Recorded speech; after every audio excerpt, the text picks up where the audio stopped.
கனமான தேவனுடைய நாமத்தில் உங்கள் அனைவருக்கும் எங்களுடைய அன்பின் நல்வாழ்த்துக்களை மகிழ்ச்சியோடு தெரிவித்துக் கொள்கிறோம். 83ஆம் சங்கீதம். இந்த சங்கீதத்தில் ஒரு வித்தியாசமான விண்ணப்பத்தை சங்கீதக்காரன் தேவனிடத்தில் வைக்கிறார்.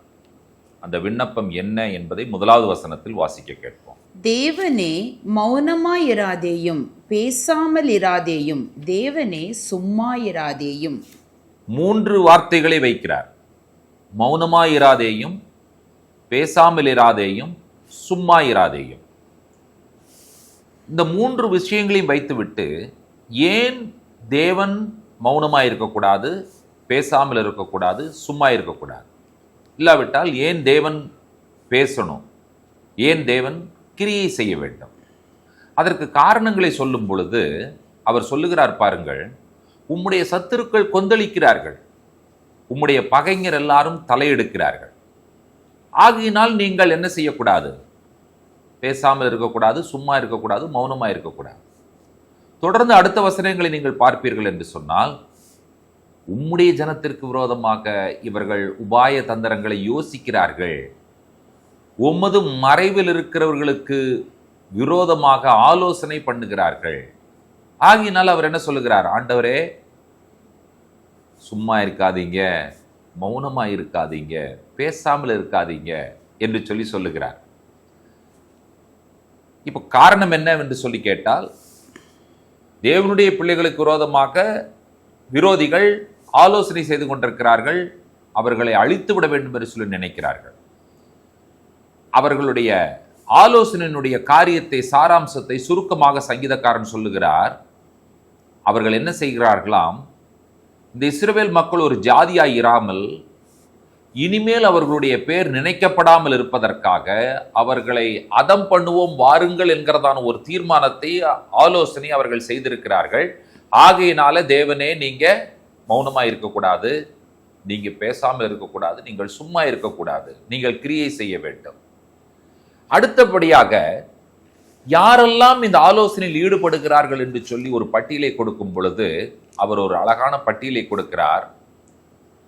ஏதோம், இஸ்மவேலர்கள், மோவாபியர், ஆகாரியர், கேபாலர், அம்மோனியர், அமலேக்கியர், தீர்வுன்குடிகள், பெலிஸ்தியர், இவர்கள் எல்லாரும் பெரிய ஒரு கேங்கா, ஒரு கமிட்டியாய் கூடி ஏக மன நிர்ணயமாய் ஆலோசனை செய்து ஒரு கான்ட்ராக்டுக்கு வந்துட்டாங்க.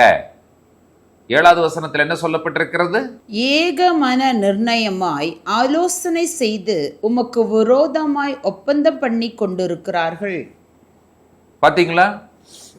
அடுத்தது இன்னொரு கூட்டத்தையும் சேர்க்கிறார் பாருங்க. அசிரியரும் அவர்களோட கூட சேர்ந்து விட்டார்கள். லோத்தின் புத்திரருக்கு அவர்கள் புயபலமானார்கள். இவர்கள் எல்லாரையும் லோத்தின் புத்திரர் என்று சொல்லி இவர் அழைக்கிறார். யாரெல்லாம் ஒன்று சேர்ந்திருக்கிறார்கள்? ஏதோ இஸ்மவேலர்கள், மோவாபியர்கள், கேபாலர், அம்மோனியர், அமலேக்கியர், பெலிஸ்தியர், அசீரியர், இத்தனை ஜாதிகள் ஒன்று சேர்ந்து அவர்களுடைய பேரே இருக்கக்கூடாது, தடயமே இருக்கக்கூடாது என்று சொல்லி அழித்து விட வேண்டும் என்று சொல்லி அவர்கள் யோசனை செய்திருக்கிறார்கள். ஆகையினால நீங்கள் சும்மா இருக்கக்கூடாது, மௌனமா இருக்கக்கூடாது, பேசாமல் இருக்கக்கூடாது என்று சொல்லிவிட்டு யாருக்கு செய்ததை போல செய்ய வேண்டும் என்று சொல்லி அவர்கள் சொல்லுவதை நீங்கள் 10வது வசனத்தில் வாசிக்கலாம். நிலத்துக்கு எருவாய் போன சிசேரா யாபீன் என்பவர்களுக்கு செய்தது போலவும் அவர்களுக்கு செய்யவும். சிசரா யாபீனுக்கு செய்ததை போல அவர்களுக்கு செய்யும். இதை நாம் எங்கே வாசிக்கிறோம்? நியாயாதிபதிகளின் புஸ்தகம் 4ஆம் அதிகாரம் 15வது வசனத்தில் வாசிக்கிறோம். கர்த்தர் சிசேராவை அந்த எல்லா ரதங்களையும் சேனை அனைத்தையும் பாராக்குக்கு முன்பாக பட்டய கருக்கினால் கலங்கடித்தார். சிசேரா ரதத்தை விட்டிறங்கி கால்நடையாய் ஓடிப்போனான். அதே அதிகாரத்தினுடைய 24வது வசனத்தை வாசியுங்கள். இஸ்ரவேல் புத்திரரின் கை கானானியரின் ராஜாவாகிய யாபீனை நிர்மூலமாக்கும் மட்டும் அவன் மேல் பலத்து கொண்டே இருந்தது. 7வது வசனத்தையும் வாசிக்க கேட்போம். நான் யாபீனின் சேனாபதியாகிய சிசேராவை, அவன் ரதங்களையும் அவன் சேனையையும் கீசோன் பள்ளத்தாக்கிலே உன்னிடத்திற்கு வர இழுத்து அவனை உன் கையில் ஒப்புக்கொடுப்பேன் என்றும் இஸ்ரவேலின் தேவனாகிய கர்த்தர் உனக்கு கட்டளையிடவில்லையா என்றாள். இந்த சங்கீதக்காரன் எங்க ரெஃபரன்ஸ் கொடுக்கிறார் பாத்தீங்களா? யாரை மேற்கோள் காட்டுகிறார் பாத்தீங்களா? நியாயாதிபதிகளின் புஸ்தகத்திலே சிசரா யாபீன் என்பவர்களை கீசோன் ஆற்றண்டையிலே அவர்களுக்கு நீங்க என்ன செய்தீர்களோ அதை இந்த ஜாதிகளுக்கு செய்யுங்கள் என்று சொல்லி அவர் மேற்கோள் காட்டுகிறதை நீங்கள் கவனிக்கிறீர்கள். பிரியமான தேவனுடைய பிள்ளைகளே, அவர்கள் இவ்வளவு பெரிய ஆலோசனையை ஒன்று கூடி சேர்ந்து செய்து கொண்டிருக்கிறார்கள். ஆண்டவரே, நீங்கள் மௌனமாக இருக்கக்கூடாது, சும்மா இருக்கக்கூடாது, பேசாமல் இருக்கக்கூடாது. அவர்களுடைய ஆலோசனையினுடைய அந்த விஷயத்தில் இவர்களை அழித்து விட்டால் நாங்கள் என்ன செய்வோம் என்று சொல்லி சொல்லும் பொழுது, தேவனுடைய வாசஸ்தலங்களை எங்களுக்கு சுதந்திரமாக நாங்கள் கட்டிக்கொள்வோம் என்று சொல்லுகிறார்கள் என்று சொல்லி அவர்கள் சொல்லுகிறார். அப்ப இவர்கள் செய்கிற பொல்லாத ஆலோசனைகளை எல்லாம் சங்கீதக்காரன் ஆண்டவருடைய முன்பாக அவர் வைக்கிறதை நீங்கள் கவனிக்கிறீர்கள்.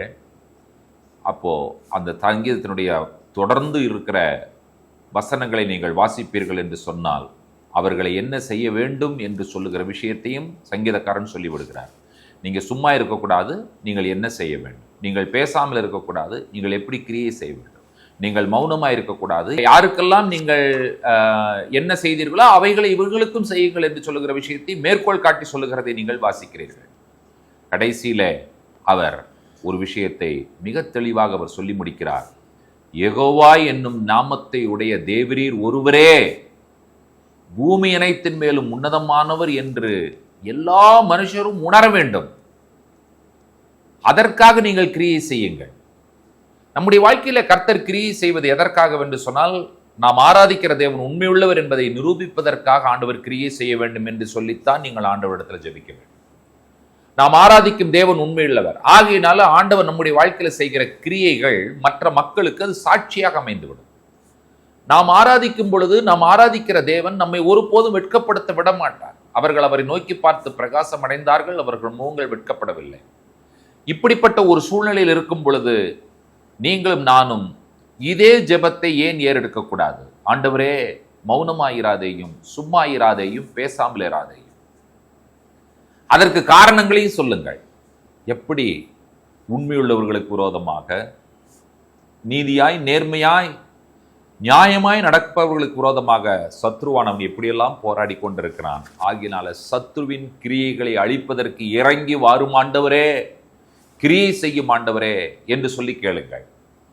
இப்படிப்பட்ட ஒரு மோசமான சூழ்நிலையிலே, இக்கட்டான ஒரு சூழ்நிலையிலே என்ன செய்வது என்று சொல்லி தெரியாமல் தவித்துக் கொண்டிருக்கிற தேவனுடைய பிள்ளைகளாய் நீங்கள் இருப்பீர்கள் என்று சொன்னால், இந்த கால வேளையிலே கர்த்தரிடத்தில் நீங்கள் வைக்கக்கூடிய ஒரு மிகப்பெரிய மன்றாட்டு ஜெபம் என்னவாய் இருக்கும் என்று சொன்னார், யெகோவா என்னும் நாமத்தையுடைய தேவரீர் ஒருவரே பூமி அனைத்தின் மேலும் உன்னதமானவர் என்று எல்லா மனுஷரும் உணர்ந்து கொள்வதற்காக உம்மை ஆராதிக்கிற, உம்மை உண்மையாய் ஆராதிக்கிற என்னுடைய வாழ்க்கையிலே, என்னுடைய குடும்பத்திலே, என்னுடைய பிள்ளைகளுடைய வாழ்க்கையிலே நீர் கிரியை செய்யும் ஆண்டவரே என்று சொல்லுகிற ஒரு உன்னதமான ஜெபத்தை, விண்ணப்பத்தை இந்த காலை வேளையிலே நீங்களும் நானும் ஏறெடுக்கும் பொழுது, ஜெபத்தை கேட்கிற தேவன், ஜெபத்திற்கு பதில் தருகிற தேவன், நம்முடைய வாழ்க்கையில் கிரியை செய்கிற தேவன் நிச்சயமாய் நமக்காக பேசுவார், நமக்காக கிரியை செய்வார்.